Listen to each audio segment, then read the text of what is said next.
Hello, community. This is Dhayana Alejandrina, and I am the lead poetry and cultural collaborator of this wonderful magazine, Afrique Noire. This is one of the wonderful episodes of In Depth with Noir, a series that spotlights the visionaries shaping our culture. In this edition, we sit down with the one and only Isha Gaye, the dynamic founder of Afrique Noire Magazine, yes, to explore the story behind the platform, her creative journey, and the impact of celebrating Black art and identity through a global lens. So, without further ado, here's Aisha Gay. Welcome in, lovely. Hey Hello, girl. hello. How are you? How you feeling today? I'm good. I'm good. I'm excited to be here with you. I'm super excited too. We have connected in such a deep level. I admire everything that you do. And so it's a pleasure for me to be interviewing you today for our community to see more about you, right?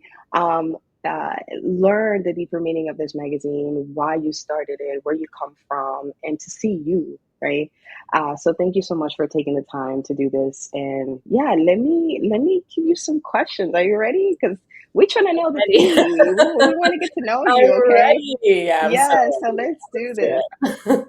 So, the very first question that I want to ask you is to tell us a bit about your background and what growing up was like. When did you move to the United States? Let's start with that.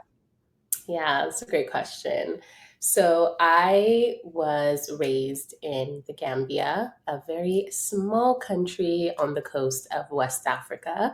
And when I was around 6, 7, I moved to the United States. And it was an interesting journey. I think you know the immigrant the Yes, yes, immigrant for sure. struggle. Yes. And mine was particularly interesting because I wasn't only just like leaving Gambia, I was also leaving my mom, my grandma, the only family that I really knew. And coming to the United States, I was moving with my dad and my sister and my paternal grandma, who I actually had never met before in life. So it was just a whole 180, moving, leaving home, leaving my friends, my family, and then coming into this like new world, honestly, I would call it. So yeah, it was interesting for sure. No, yeah, and I definitely resonate with what it's like to leave everything behind, right? Leave that safety net, the space of family, of culture, of warmness, Yeah, and coming to something so unknown without knowing where our life is heading. yeah, And it takes a lot of courage to do it, and it takes a lot of courage to take the wisdom and the lessons and the mistakes from that journey and create from it. So I love what you have been doing. I love your story. So thank you for sharing that. Anything that at first like amazed you moving to the Uh, United States? Like what was that one thing? Because for me it was oh my like goodness. oh my gosh, like I don't know my neighbors' names. Like they don't Yeah. really know me because in Dominican Republic we Mhm, don't know each other. Like I can go to mhm. my neighbor and say, "Hey, I need some salt. Like, can I borrow some?" But it was so different. So what was that like one thing that Yeah. stood out for you? I mean, I think it was a lot, but I totally resonate with that. Like coming to a space where everyone is like a stranger and nobody really made an attempt to become more than a stranger. So you were very much in like the bubble of your family. It didn't really extend far out beyond that. So that was one thing. And then obviously, when I moved to the United States, I moved to the suburbs of Southern California. So, I mean, forget African. Like, my sister and I were the only Black kids at our school. So it was a huge culture shock. And then it was also, I think, being so young, I was also just confused when people, and then we're kids. So, as kids, like, people are curious, and curious sometimes turns into mockery because they don't understand why I am the skin color that I am, or why. And at that time my English was not the best, so like, why did she not speak English? Like, there were so many different things that I feel like I had to navigate, and it all came at one time. But I feel like as kids, or just coming to a new space, I feel like I was very malleable. So eventually I adjusted. But yeah, I mean, those first few years were rough. For And my sure. sister had already been here for some time. So it was like I was the only like new new one there. So trying to figure it out, it was a lot. It was a lot. But I feel like I just like I had to do what I had to do and For figure it sure. out. So yeah. Yeah, no. And here we are, you know. And I do want to ask, so was the creativity always there? Like even before you moved, did you felt within you that you would be doing something such as, creating a magazine? Or was the idea of your future completely different? Yeah, no. No. Girl, me either. I was like, I don't even speak English, but am I gonna be Yeah, no, an no. author? What? Okay. Right? No. Girl, I was going to be a neurosurgeon and then I was going to be a lawyer. So there was And listen, no, I mean, I think just growing up in an immigrant household, there's a lot of pressure, from parents to do better than they did because you have this opportunity of being in the United States that, they didn't have until a later point in life when it was kind of too late. So my dad was very militant, very, you're going to be a doctor or a lawyer, and that's about it. So I think when I was younger, I was like, yeah, I want to be a doctor. And then when I was older, I think I always loved like things like this. I loved speaking with people. I loved hearing stories. That led me into like doing public speaking and like mock trials. So then from there, I was like, okay, well, I think maybe I'll just be a lawyer. And I kind of carried that with me. All the way until college. Like even when I graduated college, in my mind, I was going to be a lawyer. But the aspect of Africa and Blackness was always there. Like even though I wanted to be a lawyer, I wanted to be a human rights lawyer because I wanted to work back home. So I think eventually, obviously I'm not a lawyer. So something happened somewhere. But I think the core of it all was that I always wanted to work back home. I wanted to work with my people. I always felt such a strong, innate connection, even though it was so many years later. I mean, I came here when I was really young. So in large part, I'm very American. So, but in many ways, like I feel like I've always kept a deep connection to my roots, to my culture, to my language. And even just listening to music from back home, like that was something that always kept like my heart feeling alive even when I was younger, and being in this strange place. And I think over time I just realized like how important it was for me to listen to that and listen to myself and listen to that innate calling, and somehow we ended up here. yes, yes, Yeah. that's such a wonderful thing. And honestly, every journey is so different, but I'm happy to hear how you stayed in touch with your roots, how music, tradition continues and was a way for you to say, okay, I am in this new place, but I know where I'm from, and these are the things that continue to keep me connected. With that, I want to lead to the next question, which is what sparked your interest in African stories? Where did that come from? My goodness. Honestly, I can't really tell you like it wasn't like a day or a moment where I was just like, this is it. I didn't have a vision. But I think as I started to explore more of what made my heart flourish and more of what just felt good. I was trying to go to law school, like I said earlier, and it didn't feel right. It felt like I was trying to live somebody else's dream, and I think with a lot of these careers, and I love all my lawyers and my doctors out there, and I think it's great careers to go into. But I think there's a sense of calm that comes with having your path drawn out for you. And I think that is what I heavily relied on or loved about the idea of being a lawyer was that, okay, well, I knew these are the steps that I need to take. I need to do X, Y, and Z, and I'll end up here.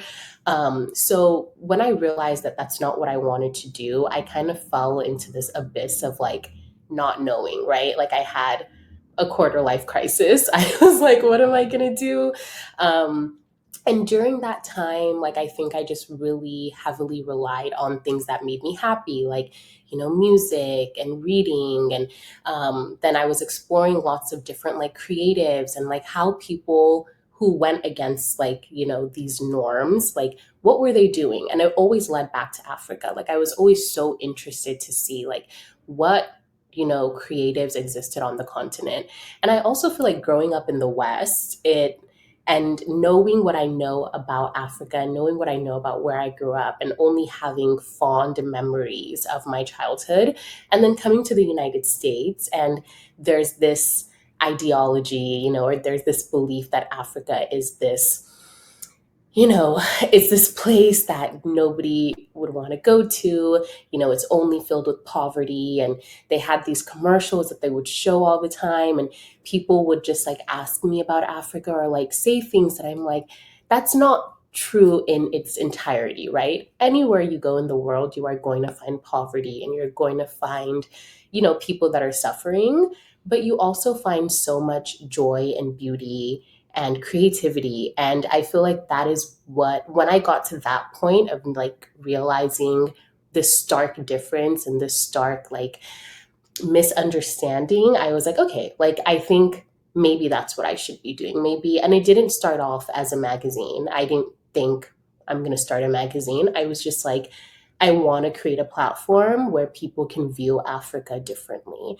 I want to create a platform where people's misunderstandings, like their mindsets can be changed. And specifically, Black Americans or Afro Europeans or Afro Latinas, like, people who, don't really, I feel like there's just a lack of understanding of each other.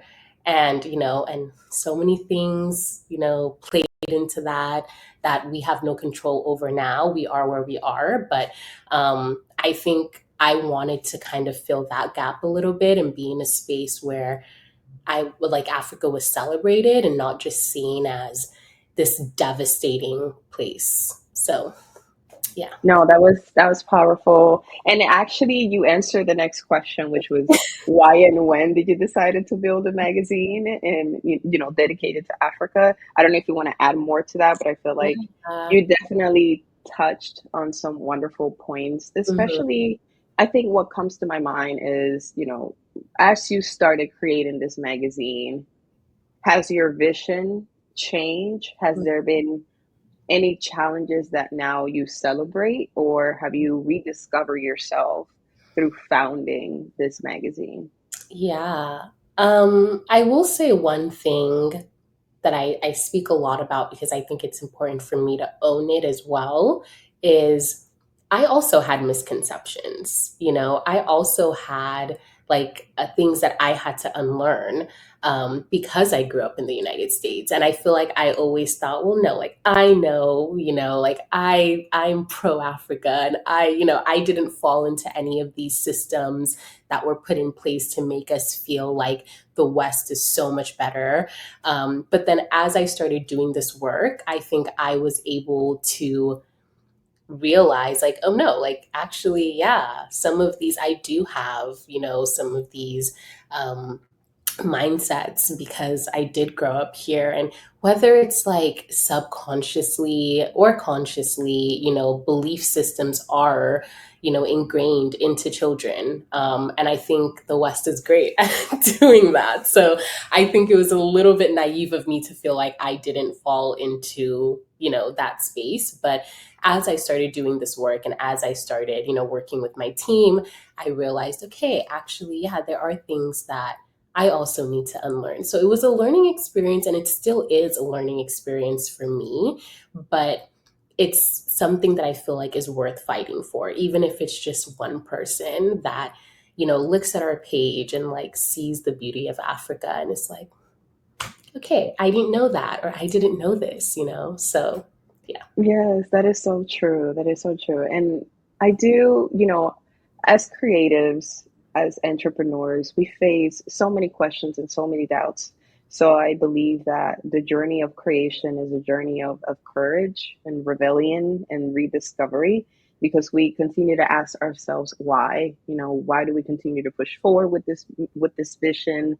Why am I creating this magazine? Why do I want to publish this? Why do I want to do the interview? Whatever you do when it comes to our creative gifts is definitely a personal calling and a very individual one when it comes to the roots of it. So I love your story, and I love how deeply connected you are to it, but also how open you are to saying, I had these misconceptions, I had these ideas too that I had to ask myself and kind of detach from. It's so very important to ask ourselves those difficult questions as well. What is like one of the most interesting things to you about being African? Like, I know I could say a lot of things about being Dominican, but Yeah. that would be hilarious. But what is that one thing that to you is like interesting? Hmm. What is one? I mean, there's so many. There's so many. But I think, Africa is a huge continent with many, many countries, and we're not a monolith. But I do feel like, and I think this is something that the magazine works to address as well, is I do feel like, regardless of where you are now, whether it was, through the forced migration of our ancestors, like, wherever in the world that you are, I do feel like there is a common thread, and it might not be physical, like we might not be able to see these, or tangible, like we might not be able to see the connection, but I do feel like there is a common thread. And I think that is what, the magazine and the work that we're doing kind of aims to take a look at is, my Afro Europeans, my African Americans, Africans on the continent, Afro Latinas, like, we all came from the same place.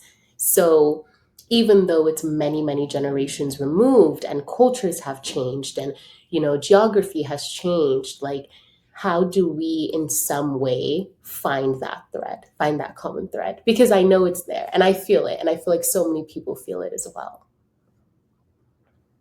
I agree, and I think that we're seeing the curiosity of those following the magazine and seeing themselves in the culture and realizing that there is a connection, right? I mean, we can look at the food, we can look at the wardrobe, the The colors, just the music. people, Yeah. the music, and it's like, come on now, it's pretty obvious. Yeah. Very. And I love that. I love that about us, that we find the joy and the connection.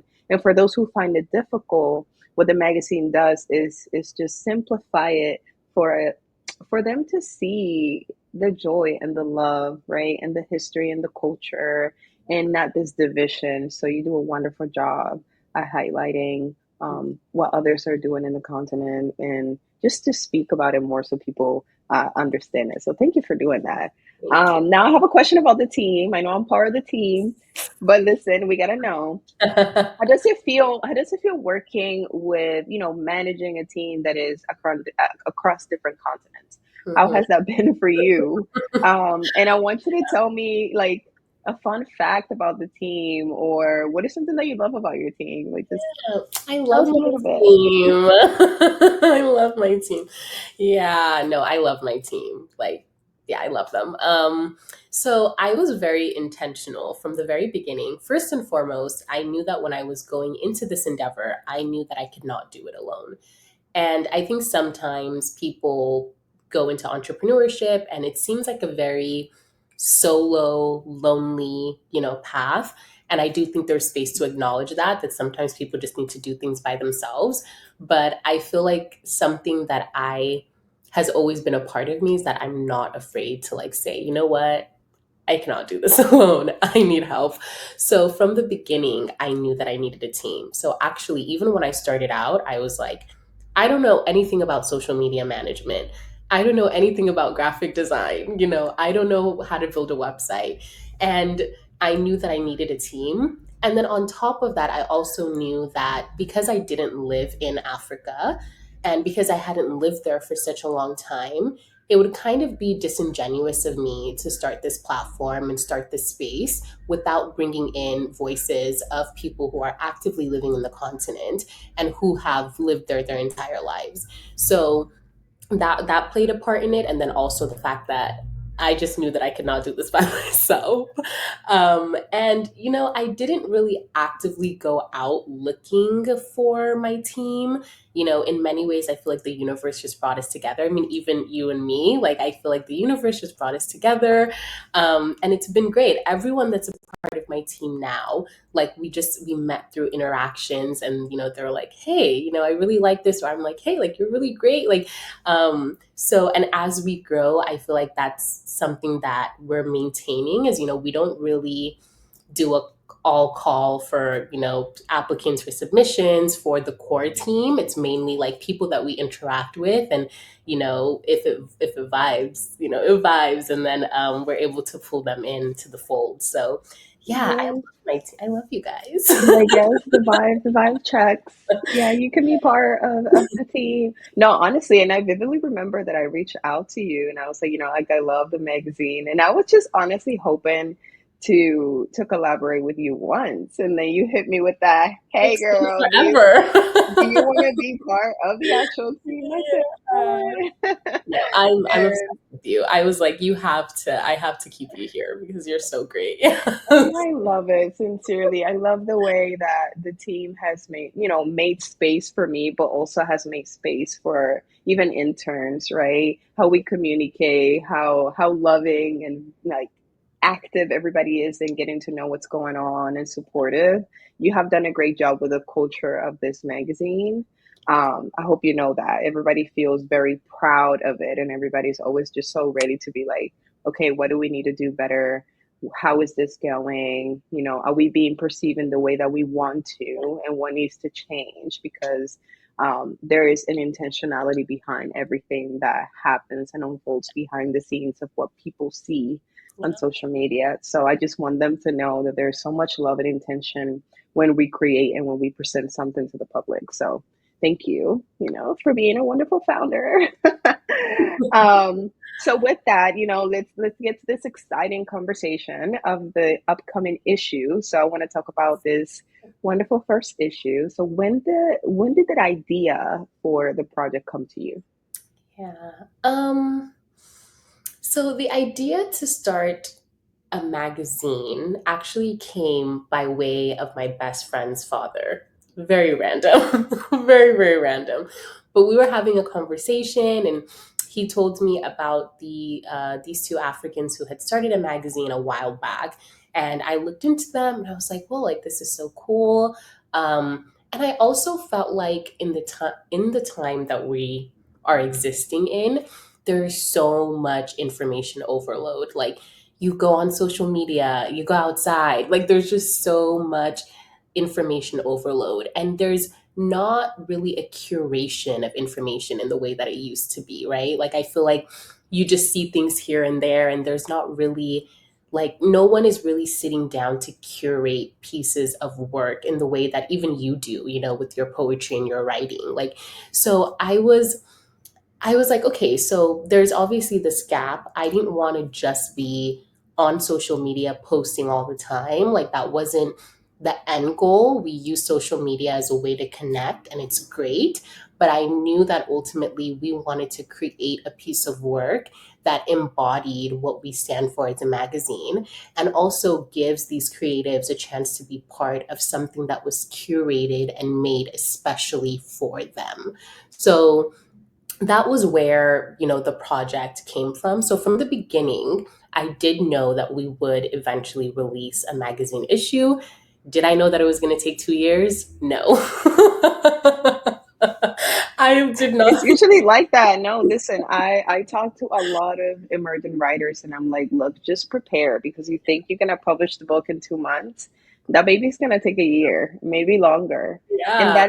that is just the reality of creating. So I was like, 6 months. I was like, we can give ourselves 6 months. And, it just didn't happen that way. And I didn't want to rush into publishing anything. I mhm. wanted one to establish a presence. And then by establishing that presence, then, more creatives knew that we existed, and they were, willing to submit their work or collaborate with us. So it worked out the way that it needed to work out. But yeah, I definitely didn't think it was going to take as long as it For did. sure. No, that makes sense. And it made me think about creative stillness. Now, I'm not going to talk much about it, but the word, of course, like creative stillness, what does that mean to you? Because as I hear you talk about it, it's like, okay, a lot of creatives go through this phase of accepting that their creation needs time.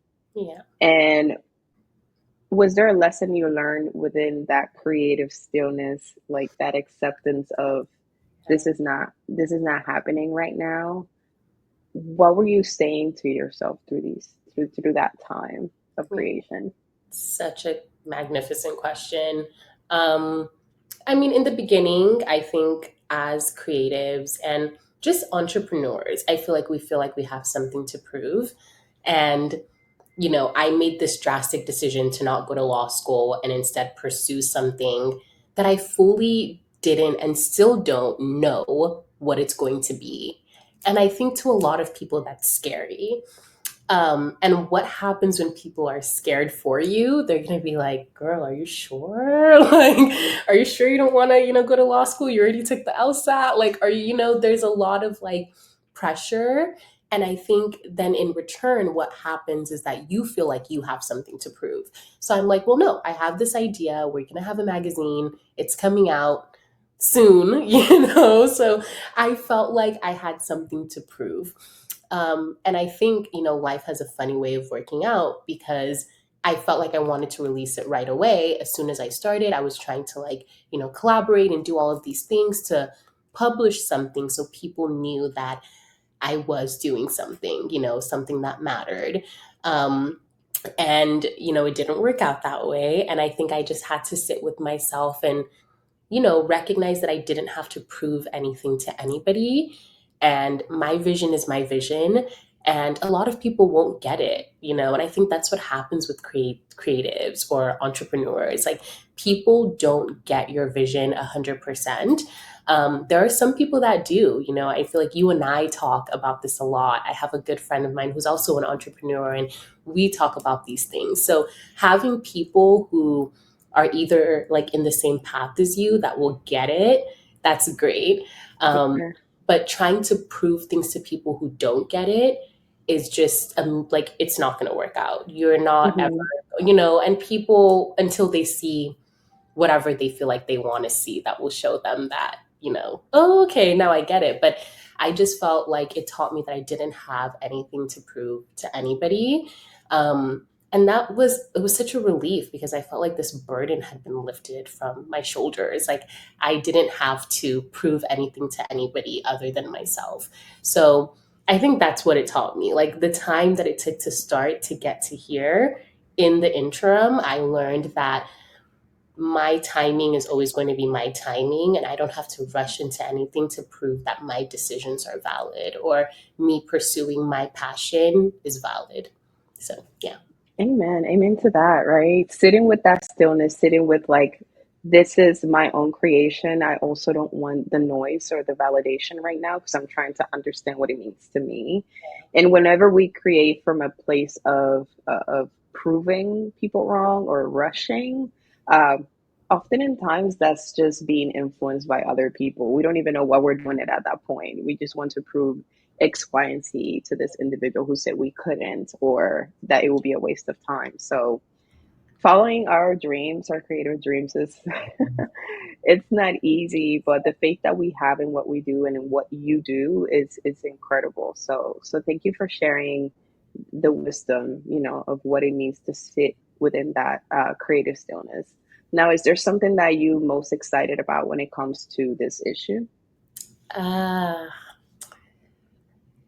I'm excited because I personally have not seen Africa and African creatives in the light that we're shining them in this magazine. Like I have never picked up a piece of work where I could just scroll through and it was just, African creatives. So honestly, I'm excited for all of it. I'm excited for people to really understand our vision as well as a company and also be able to just see all of the creativity and beauty in all areas, in fashion, in photography, in poetry. So I'm excited. I'm excited for people to see it. I'm excited for these creatives And I say in my I say in the magazine, like people that are viewing it, the readers, like they're important because they can support, like they can support these creatives. And so I'm just happy to give all of these creatives a bigger platform and just showcase their work and hopefully just get more people to see how amazing they are and inspire them to keep pushing, because I also realize how important it is to sometimes get that validation and like have people see your work and have that be an inspiration for you to keep going.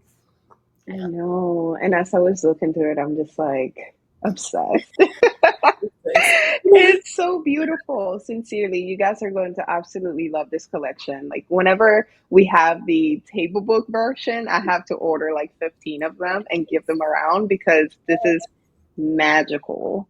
It's magical, it's colorful, it's beautiful, it's very diverse, and it's exactly what we need to see more often. And Yeah. so, yeah, I'm excited for the people to see it. This is good. This is amazing.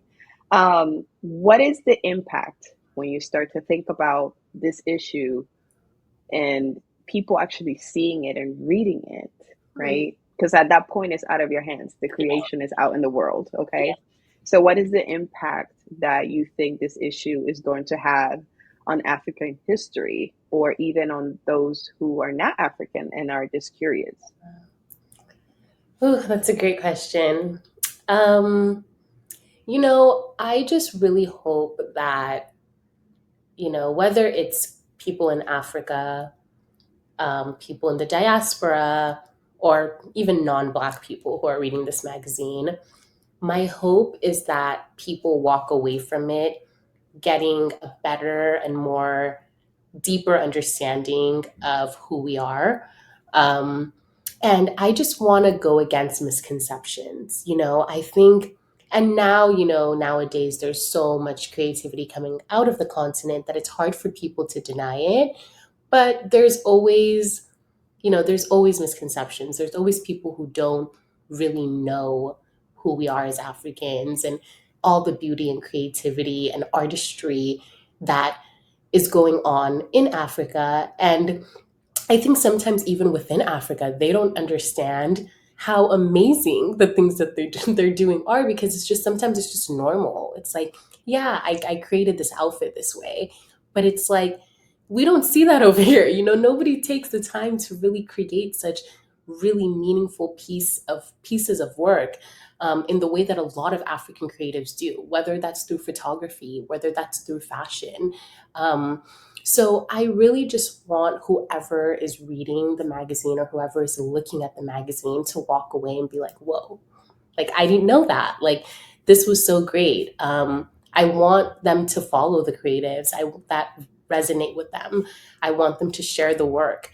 I want them to, maybe it rewires a little part of their brain that didn't realize, who Africa really is. So yeah, I think that's the impact that I'm hoping for. I'm just hoping that people walk away with a better understanding, um, that there's so many nuances when it comes to people in general, but especially when it comes to African people. Yeah.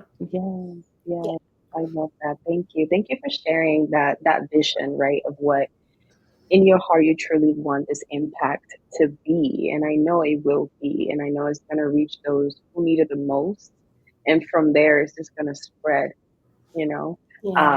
That is the positive impact of creating from a place of intention and truth and faith in what we do. So thank you for continuously doing this. You know what I mean? Like, not giving up on your vision, not saying this is not for me. And I know that there's so many moments of doubts.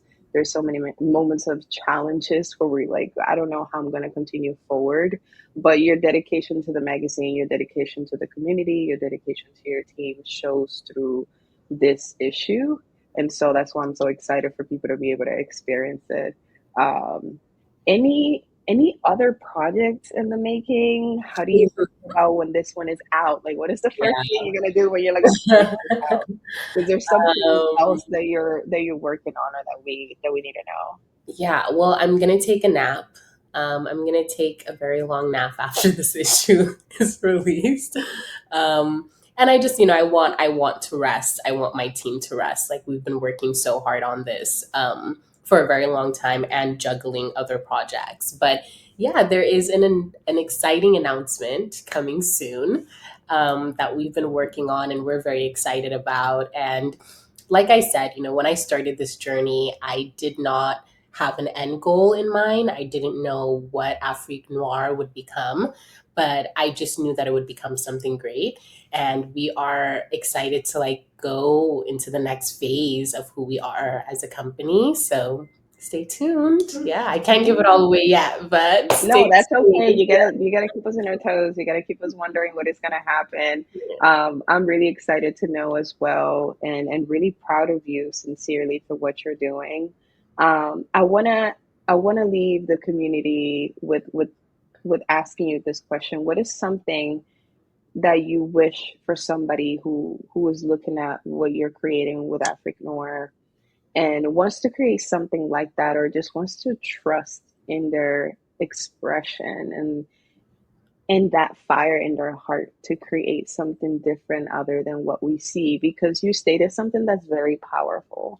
um, a lot of people out there are magnificent creatives, but due to life, our needs, our responsibilities, we see it as impossible. Due Yeah. to other people projecting fears onto us, we see it as impossible. So I'm not saying that if you went and became a lawyer, that was the easy way out, but it's the safest, right? You know what you have to do is pretty clear. But when you're a creative, there is often no blueprint, especially Mhm. if you come from a family. I come from a family where nobody was ever a published author.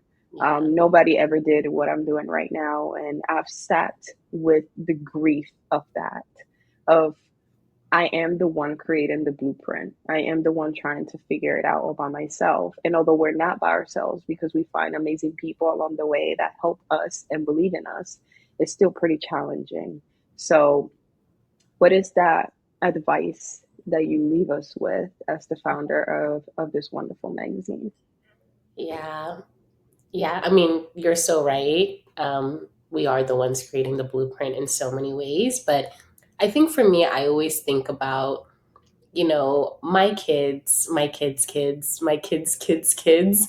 I think they will be grateful that their great great great grandmother, took this route. Um, and it is hard. And, I do feel like there is some sense of privilege that comes with being able to go into entrepreneurship, right? And I understand that there's so many creative people out there who can't do it because it's too risky. And this is in no way trying to like, put them down at all. Like, I do feel like there is a sense of privilege that comes with being able to become an entrepreneur and do something and follow your passion. So I'm like, it's obvious, it comes with privilege. But I think what I would tell any creatives or creative people out there who are too scared to make the leap is do it scared. And I know people say this all the time, but do it scared. And I did it scared. I'm still scared. Like, I'm still scared, because there is no, like you said, there is no blueprint. I don't know what's going to happen next month, next year. I don't know what's going to happen tomorrow. So, but in a way, none of us do. So I think even following, a path that is linear and is drawn out for you, even that comes with surprises, right? So if it's in your heart to create something, it's there for a reason. So create it, and you never know what will come from it. Oh, I received that with all my heart. Thank you so much. Create, guys. Just create. Even if nobody sees it, I think it's so wonderful to leave us with that advice. So thank you so much, community. I really hope that you enjoy this interview with our wonderful founder. It's been a pleasure to get to know more about you, and I'm super excited for you guys to see what's coming up. And thank you for being a supportive community to us, to this mission, to this voice, to Aisha and the team. And yeah, let us know if you have any questions. And thank you so much for being here and listening today. Thank Bye. you. Love you. Thank you so much.